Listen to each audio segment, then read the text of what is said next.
Direito Penal 3, professor José Milton de Faria, Centro de Estudos Superiores Aprendiz.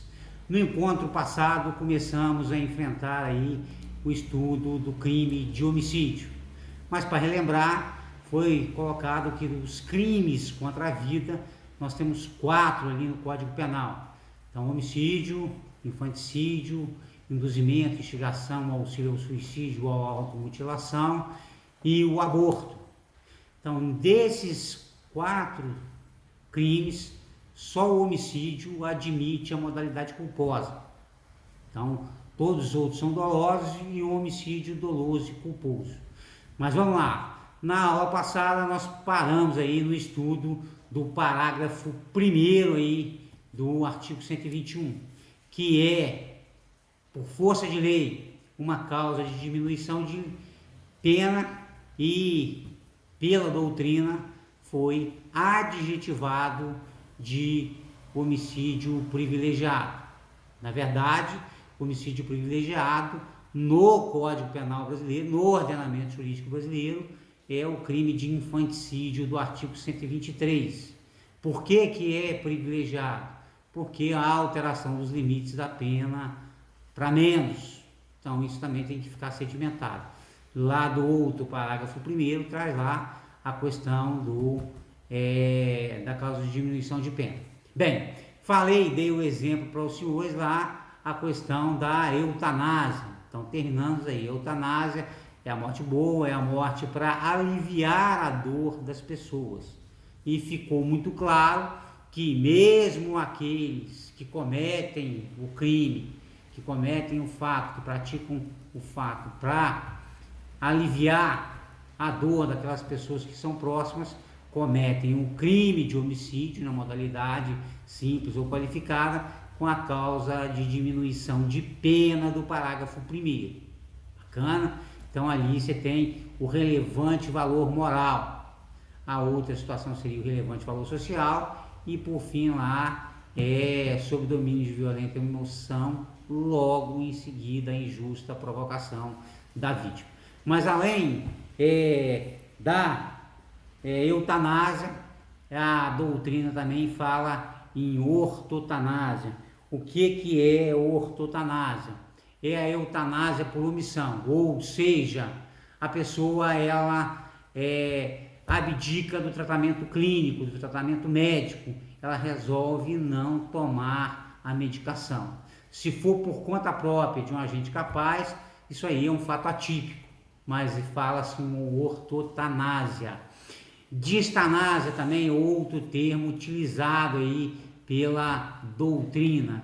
Distanásia nada mais é do que um tratamento clínico que venha a prolongar aí a existência da pessoa. Por exemplo, seria aí aquelas pessoas que ficam em coma muitos meses ou até anos. Então ali você tem a distanásia, ou seja, a pessoa às vezes já tem até a morte cerebral decretada e a família mantém o paciente ali através de aparelhos. Isso seria distanásia. E tem uma outra situação que é colocada pela doutrina e às vezes é difícil a gente ver, é a mistanásia. Mistanásia é a morte precoce e miserável de alguém. Essa morte ela é provocada pelo descaso das autoridades. Ou seja, e aqui eles vêm e colocam 3 situações. Ou seja, seriam aqueles doentes que por motivos políticos ou motivos de inimizade com alguém, ao ingressarem no hospital, ele não é dada a devida atenção, por fins aí pessoais de quem deveria prestar o tratamento adequado e ministrar a medicação. Outro, enfermos que não obstante o ingresso no sistema de saúde, eles morrem por erro médico. Ou seja, nesse caso aí também é falado em mistanásia. Então, o erro médico está ali grosseiro, ou até um erro médico que venha a levar à aplicação de medicamentos ou de um tratamento, e esse tratamento venha a ser causalidade da morte, você vai falar na segunda hipótese de mistanase. E o terceiro aí são os doentes que entram na rede de saúde com real expectativa de vida, mas vêm a morrer em atos de má fé, ou seja, nesse caso aí as pessoas vão fazer, o exemplo clássico é a comercialização de órgãos. A pessoa é sadia, a pessoa está boa, só que existe um mercado negro e nessa circunstância essa pessoa vem a ser ceifada da sua vida justamente para atender um mercado que vai a fazer a comercialização dos órgãos. Então aí seria a terceira hipótese de mistanase. Então mistanase, a questão política, a questão ali é subjetiva, a pessoa é inimigo de alguém, a pessoa é inimigo político, isso aquilo entra no hospital, não é dado o tratamento. A segunda hipótese aí é a questão do erro médico, ou seja, o tratamento médico inadequado. E a terceira hipótese aí seria atos de má fé, ou seja, a má fé aí vocês leem o dolo e o exemplo que é prático e ocorre no mundo inteiro seria a comercialização de órgãos. Então a questão aí do parágrafo 1º, vocês vão tratar a eutanásia, a própria distanásia, a ortotanásia como homicídios privilegiados, com causa de diminuição de pena, nos termos do artigo 69 do Código Penal brasileiro, ou seja, a pena base, atenuante, agravante, por último aí as causas de diminuição e aumento. Bacana? Então, em relação ao homicídio privilegiado, é essa situação que a gente tinha que colocar. Bem, o homicídio qualificado. O homicídio qualificado ele vem no parágrafo 2º do Código Penal brasileiro e do artigo 121 e traz algumas circunstâncias que agregadas ao homicídio simples vão provocar aí, como já disse, não pode se falar em aumento da pena. O que vai acontecer ali é que vai existir uma diferenciação da pena para mais. Então, no homicídio qualificado, a pena que era de 6 a 20 anos, ela passa a ser de 12 a 30 anos. E mais, trata-se de crime hediondo. Todos os homicídios qualificados são hediondos. E a gente vai ver essa situação aqui agora com a Lei 8.072. Mas antes de prosseguir, é necessário falar da figura híbrida. A figura híbrida é do homicídio qualificado privilegiado.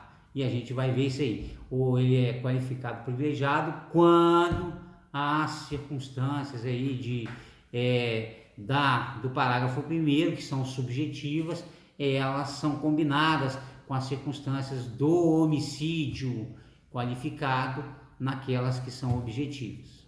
Tá? Então aí existe essa possibilidade. Então, a primeira situação que é trazida pelo Código Penal aí é se o homicídio é mediante pago ou promessa de recompensa. Bem, antes disso aí, vamos pegar a Lei dos Crimes Hediondos. A Lei dos Crimes Hediondos, Lei 8.072 de 90. Também é necessário a gente entender um pouquinho da história dos crimes hediondos. Crime hediondo só existe no Brasil. Por que só existe no Brasil? A fonte é a Constituição Federal de 88, artigo 5º, inciso 43, que vai colocar lá os crimes hediondos, o tráfico de drogas, a tortura. Então ali vocês vão verificar que ali a própria lei coloca em crime, a própria Constituição traz o adjetivo crimes hediondos. Esses crimes hediondos, em 1990, foi criada a Lei 8.072, de 25 de julho de 90. E até então, o homicídio ali não era considerado crime hediondo. Lá em 1994, quando houve o homicídio de uma atriz de televisão da Rede Globo, Daniela Pérez, Aí foi feita uma campanha maciça nos meios de comunicação e o homicídio qualificado foi incluído entre os crimes hediondos. A primeira situação que vocês têm que identificar é exatamente essa. Não existe uma definição de crime hediondo. Hediondo é aquilo que é adjetivado de hediondo. É aquilo que é colocado pelo legislador como hediondo. O homicídio é um.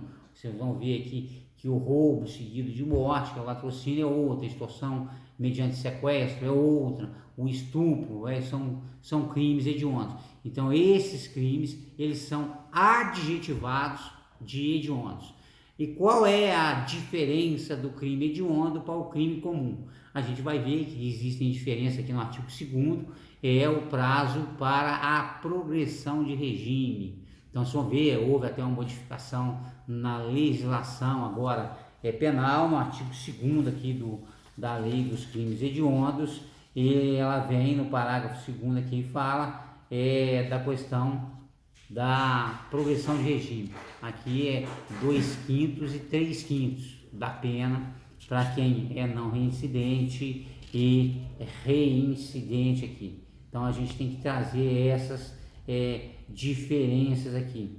E mais, fala-se aqui que a pena por crime previsto será cumprida inicialmente em regime fechado. Esse dispositivo ainda é válido, mas isso não é praticado aí pelo judiciário, porque foi considerado aí inconstitucional, porque não há adequação com a lei. Então vamos lá. Vem lá. Quais são os crimes hediondos?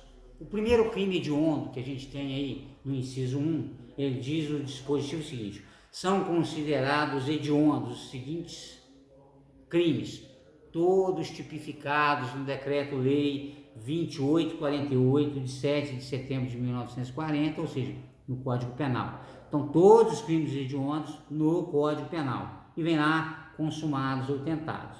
A gente vai ver que esses crimes estão todos eles dentro do Código Penal. Primeiro deles lá, homicídio, aí põe artigo 121. Quando ele escreve homicídio e põe artigo 121, ele está tratando do homicídio simples. Aí ele vem, quando praticado em atividade típica de grupo de extermínio, ainda que cometido por um só agente, e homicídio qualificado. Então, para o legislador, no inciso 1º, vai constar que o homicídio simples, quando praticado em atividade de grupo de extermínio, ainda que por um só agente, ele vai caracterizar como crime hediondo. A pena, nesse caso, vai ser de 6 a 20 anos, e não de 12 a 30. Por quê? Porque tem uma conjunção aditiva e homicídio qualificado. Aí ele vem lá, artigo 121, parágrafo 2º, inciso 1, 2, 3, 4, 5, 6, 7 e 8. E agora a gente vai ver aí cada uma dessas hipóteses de crimes hediondos. Então a primeira situação que vocês têm que identificar como crime hediondo é o homicídio simples, quando praticado aí na atividade típica de grupo de extermínio, e o homicídio qualificado. Os demais aí vem lesão corporal dolosa de natureza gravíssima e lesão corporal seguida de morte, artigo 129, parágrafo 3º, quando praticadas contra a autoridade ou agente descritos no artigo 142 e 144 da Constituição. Isso aqui foi uma alteração ocorrida em 2015, em razão aí da criação da Força de Segurança, da morte, quando houve aquelas questões no Rio de Janeiro de desocupação das favelas, a questão das milícias privadas, muitos agentes de segurança estavam sendo mortos. Aí foi criada essa figura penal aqui. Integrante do sistema prisional e da Força Nacional de Segurança no exercício da função, ou em decorrência dela, ou contra seu cônjuge, companheiro, ou parente consanguíneo até o 3º grau em razão dessa condição. Só vai ser qualificado se o agente estiver no exercício da função ou se a motivação do homicídio for exatamente a integração do agente como agente de segurança pública aí nos termos do artigo 144 da Constituição Federal. O inciso 2 vem lá, roubo. Essa modificação agora é nova, é pela Lei 13.964, que é a questão aí do pacote anticrime. Então, o roubo só era crime hediondo quando fosse qualificado pela morte, que é o que a gente conhece como latrocínio. Então, 2, roubo. 1, a linha A, circunstanciado pela restrição da liberdade da vítima. Então, aqui não é extorsão mediante sequestro. Aqui é o roubo circunstanciado aí pela restrição da liberdade da vítima. Hipoteticamente, a gente faz um roubo numa casa, chega, assalta a casa, amarra as pessoas e deixa ela dentro de um cômodo fechado. Você está fazendo a restrição da vítima. Nesse caso, esse roubo, que é crime simples, lá do artigo 157, 4, 10 anos lá, se for armado circunstanciado pelo uso de arma, que a gente vai ver que está no segundo aqui, e se não for armado, for porrete, faca e etc., não caracterizaria como crime hediondo. Entretanto, se houver restrição da liberdade da vítima, vai estar classificado aqui como crime hediondo. B, circunstanciado pelo emprego de arma de fogo ou pelo emprego de arma de fogo de uso proibido ou restrito. Então aqui são duas situações. O Estatuto do Desarmamento é a Lei 10.826 e lá é vedado o porte e o uso de arma. Então vocês vão ver aqui quando praticado, ele vem circunstanciado pelo uso de arma de fogo. O que é arma de fogo? A arma de fogo é aquela que tem propulsão, ou seja, é diferente, é aquela combustão dada pelo atrito do percussor com o culote da munição, e ali há uma queima de pólvora e isso vai dar pressão e expandir os gases e empurrar ali o projétil. É isso que é a arma de fogo. E essas armas de fogo, existe um decreto que vem e faz essa classificação. É necessário ressaltar que espingarda de ar comprimido, ou seja, espingarda de chumbinho, não é arma de fogo. Aquilo ali é arma de ar comprimido, tá? Então aquilo não se caracteriza na Lei 10.826, tá certo? Então é outra coisa. A arma de fogo tem que estar no decreto e tem que ter aí expansão. Então, e outra situação, a arma é todo instrumento feito, destinado para o ataque ou para a defesa, tá? Um ou outro. A arma de fogo, ela tem essa classificação em contraste com a arma branca. O que é a arma branca? A arma branca é aí as armas que são feitas de lâminas ou pontiagudas. É faca, punhal, espada e por aí afora. Isso é considerado arma branca. Então a arma branca, a arma de fogo, ela vem exatamente ter essa questão em relação à arma branca.